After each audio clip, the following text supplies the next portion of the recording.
A'udzubillahiminasyaitonirrajim. Bismillahirrahmanirrahim. Assalamualaikum warahmatullahi wabarakatuh.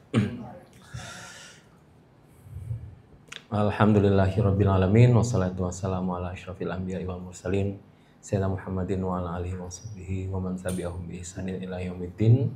Amma ba'du. Alhamdulillah, kita sama-sama panjatkan puja dan puji syukur kehadirat Allah Subhanahu wa taala yang senantiasa memberikan kita nikmat taufik hidayah dan juga kesehatan. Dan tak lupa pula kita kirimkan salawat dan taslim ke junjungan kita Nabi besar Muhammad SAW. Terima kasih banyak Bapak Ibu sekalian yang sudah mendaftar dan ingin mengikuti kajian panjang ini.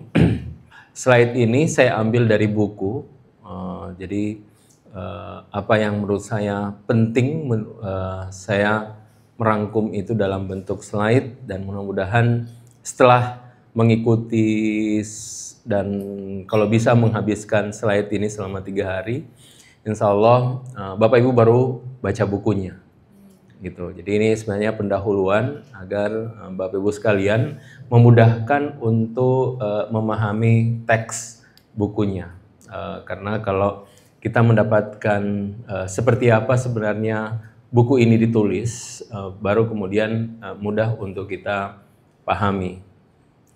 Karena intinya buku ini sebenarnya beliau itu menulis ketika di McGill, dan ini penelitian cukup panjang oleh beliau karena memang ini perbandingan antara Sufisme dan Taoisme. Jadi judul buku aslinya Sufism and Taoism. Kemudian diterjemahkan oleh Mizan, itu dipisah jadi 2. Sufisme 1 buku khusus, Taoisme 1 buku khusus. Jadi sebenarnya, tapi buku aslinya dalam bahasa Inggris itu digabung. Sufism and Taoism, karena beliau meneliti, memperbandingkan antara pemikiran Ibn Arabi dan Lao Tse.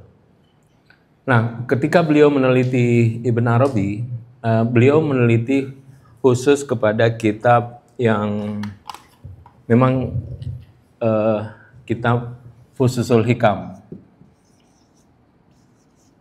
Fususul Hikam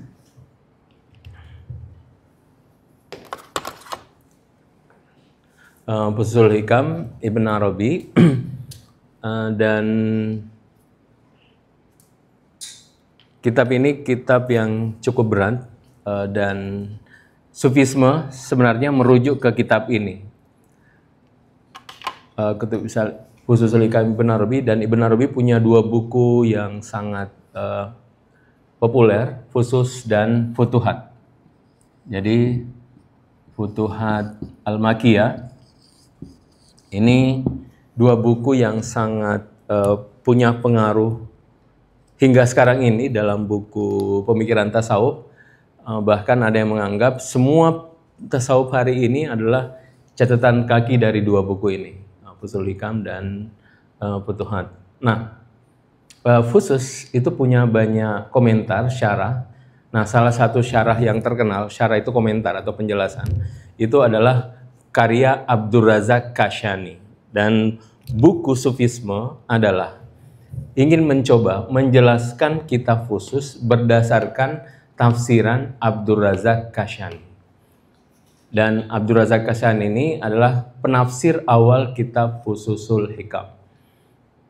Nah, artinya sebenarnya buku Sufisme bisa juga dimaknai sebagai pendahuluan untuk masuk ke kitab Fususul Hikam Ibn Arabi. Bukunya sudah diterjemahkan, tapi belum ada yang memberikan syarahnya.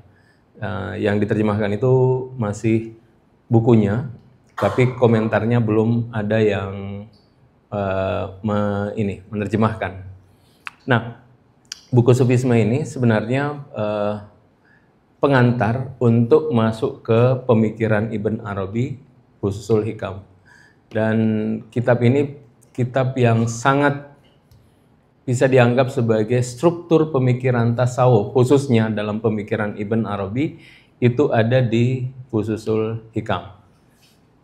Dan nanti kalau Bapak Ibu lihat slide ini, Dan yang saya rangkum berdasarkan sufisme, berdasarkan bab-bab yang ada, itu strukturnya, itu semua akan kita saksikan dalam kitab Fususul Hikam.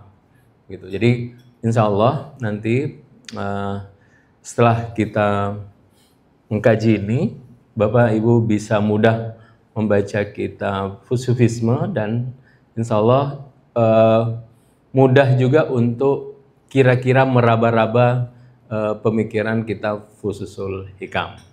Seperti itu.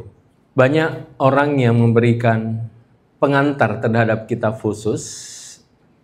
Nah, Toshihiko dengan kitab sufisme ini memberikan pendekatan baru dalam memahami struktur pemikiran tasawuf, khususnya struktur pemikiran Ibn Arabi dalam pemahaman sufisme. Dia punya corak tersendiri dalam menjelaskan pengantar untuk memahami kitab Fususul Hikam. Itu bisa kita lihat dalam susunan babnya. Nanti saya jelaskan kenapa apa perbedaan dengan kitab-kitab klasik. Oke, selanjutnya. Nah, ini beberapa tema penting dalam kitab ini. Dan kalau Bapak Ibu lihat, itu tidak ada tema penting yang selalu dibahas dalam pemikiran Ibn Arabi tentang wahdatul wujud. Oke, tentang wahdatul wujud. Padahal tanpa memahami wahdatul wujud, kita sulit untuk memahami struktur pemikiran Ibn Arabi, khususnya dunia sufi ya, karena muaranya itu adalah dalam pemahaman wahdatul wujud. Nah, apa pendekatan barunya? Pendekatan barunya itu dia mencoba untuk tidak memberikan secara gamblang tentang wahdatul wujud, tetapi dia masuk menjelaskan tentang mimpi dan nyata. Jadi dia mencoba untuk membuat pembacanya tidak kaget. Kenapa? Wahdatul wujud itu kenapa orang bisa kaget dengan wahdatul wujud? Karena wahdatul wujud sebenarnya simple. Dia wahdatul wujud hanya yang menjelaskan Tuhan ada, yang lain tidak ada. Itu sebenarnya. Jadi wahdatul wujud hanya untuk menjelaskan yang ada Tuhan, yang lain tidak ada. Kalimat ini kan ini ya akan ada banyak pertanyaan. Ya, paradoks mungkin, kontradiksi karena kita dengan baik melihat diri kita ada. Nah, Toshihiko tidak mau membuat pembacanya kaget lebih awal dengan membahas tentang wahdatul wujud. Makanya dia masuk ke apa yang disebut dengan hakikat, mimpi dan nyata. Dan ini kemudian tema-tema selanjutnya yang akan kita bahas, dan ini tema-tema yang sangat penting untuk memahami pemikiran sufisme. Oke. Nah, ini seperti yang sudah kami jelaskan bahwa ini adalah pendekatan untuk memahami Ibn Arabi khususnya Fususul Hikam dengan pendekatan Abdul Razak Kashani. Selanjutnya, nah, saya langsung masuk saja ke mimpi dan nyata. Ini pembahasan yang sebenarnya sangat erat kaitannya dengan pembahasan wahdatul wujud. Cuma saya tidak tahu kenapa Toshihiko tidak membahas lebih awal tentang gagasan wahdatul wujud. Beliau malah menyuguhkan kita tentang apa yang disebut dengan hakikat. Kalau Bapak Ibu sudah nonton film Matrix pertama oleh Neo, itu pertanyaan pertama, what is reality? Kan? Hakikat itu apa? Realitas itu apa? Dan kalau kita bahas wahdatul wujud, itu sebenarnya sama juga pembahasannya. Karena wahdatul wujud ingin menjelaskan bahwa ada itu kata ada hanya disematkan kepada Tuhan. Jadi yang ada hanya Tuhan, yang lain tidak ada. Al-wujudu wahidun la syarikalah. Jadi wujud itu satu, tidak ada yang menyekutukannya. Kalau bahasa Ibn Arabi, al-wujudu wahidun la syarikalah. Wujud itu tunggal, tidak ada yang menyekutukannya. Seperti itu. Dan ya, sebenarnya pembahasan sama, Pembahasan sama tapi melihat dari sisi yang berbeda. Ibn Arabi ingin Toshiko ingin melihat realitas itu dari perspektif yang lain. Ini yang saya maksud dengan pendekatan baru yang diupayakan oleh Toshihiko untuk menjelaskan gagasan tentang pemikiran tasawuf dengan sejak awal membahas apa yang disebut dengan mimpi dan nyata. Ya. Nah, ini diambil dari kitab Ibn Arabi, Fusul Hikam, bahwa apa yang kita persepsi adalah imajinasi di dalam imajinasi. Nah, sebelum masuk ke khayal, imajinasi, slide yang satu. Saya masuk slide yang satu. Hanya untuk menjelaskan di mana posisi imajinasi. Jadi ini alam dunia, alam imajinasi, alam akal atau alam ruh. Nah, di atasnya ini disebut dengan uluhiyah. Ini disebut dengan uluhiyah. Dan ujungnya disebut dengan zat ahadiyah. Nah, pembahasan tentang imajinasi yang tadi itu di sini, tetapi yang mesti kita ingat bahwa apa yang ada di bawah ini adalah bayang-bayang apa yang ada di atas. Sebelumnya. Nah, ini sebenarnya semuanya sama dengan melihat dari berbagai kacamata. Ini kalau ini kita melihat innalillahi wa inna ilaihi rajiun. Nah, di bawah ini nasut atau alam dunia. Nah, ini malakut atau alam khayal, alam imajinasi. Ini alam ruh.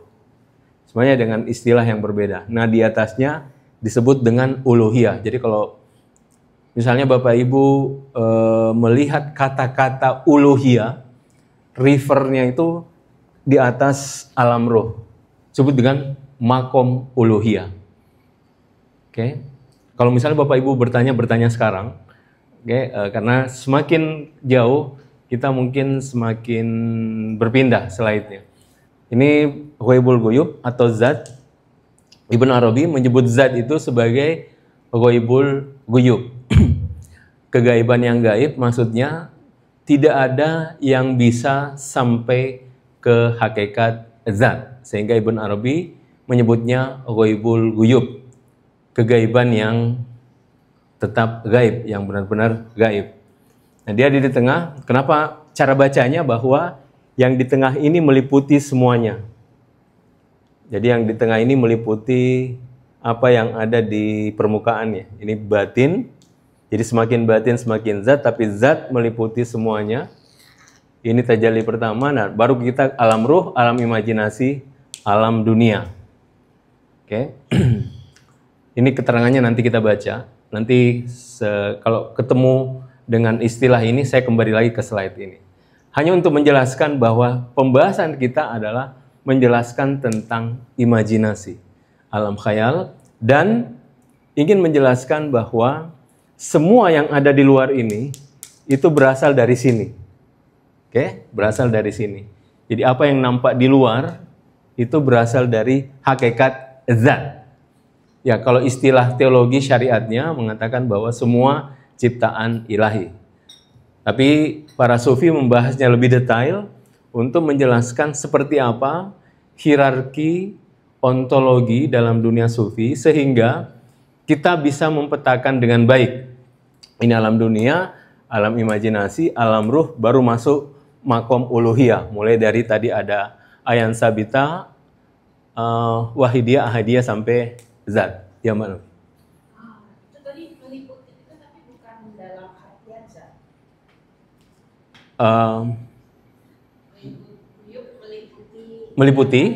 Meliputi, tapi bukan dalam konteks zat Allah gitu.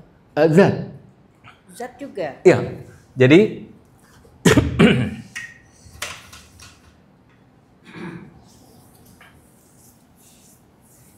kita pernah membahas kalau zat cirinya tak terbatas, kan? Saya mengulang lagi ya, mohon maaf. Tak terbatas, tak terhingga, absolut, hadir dalam segala realitas, sekaligus di luar dari segala realitas. Di luar dari segala realitas. Ini ciri yang disebut dengan zat. Nanti kita ketemu setelah bab ini, yaitu mutlak dalam kemutlakan. Kita bahas lagi. Nah, karena dia tak terbatas, tak terhingga, absolut, hadir dalam segala realitas, kan? Di luar dari segala realitas. Oleh karena itu dia encompassing, al-ihata, dia meliputi. Wa kana Allahu bikulli syai'in alima wa qad ahata bikulli syai'in ilma, dan Tuhan meliputi segala sesuatu itu dengan ilmu. Itu maksudnya kehadiran.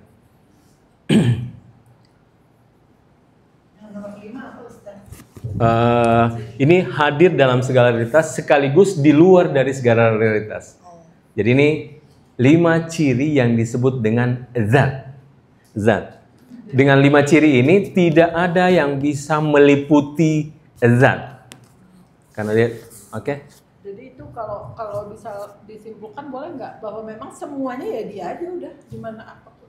Betul. Cuma nanti kalau kita gali ada kesimpulan iya tapi bukan dia. Itu yang insya Allah nanti kita akan ketemu dengan slide wajah Tuhan. Soalnya yang saya ingat ya, kalau saya nggak salah ya, dulu dikatakan bahwa tajalli itu, yang dimaksud tajalli itu bukan zat gitu, bukan zatnya, tapi asma dan sifat gitu. Betul. Cuma apakah di dalam tajalli itu dia tidak hadir? Hadir dong. Karena kalau dia tidak hadir berarti terbatas.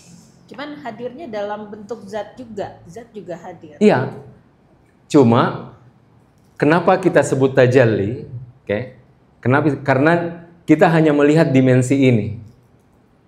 Makanya semua nama-nama Tuhan itu tajalli ya. Ar-Rahman itu Allahul ladzi la ilaha, Al-Malikul Quddus, Salamul Mu'minul Muhaiminul Azizul Jabbar, dan seterusnya. Asma-asma Tuhan itu adalah disebut tajalli karena dia disebut ta'ayyun, teridentifikasi, dia terbatasi oleh nama tadi. Cuma di lingkup nama ini disebut dengan Ar-Rahman, Ar-Rahim, Al-Malik, Al-Quddus, dan seterusnya. Dia sudah terbatas dengan nama itu. Oke, tapi apakah zat tidak hadir? Ya hadir. Karena tidak mungkin nama ini bertajalli kalau zat tidak hadir. Cuma kalau disebut zat itu semuanya. Yang dia yang meliputi semuanya ini.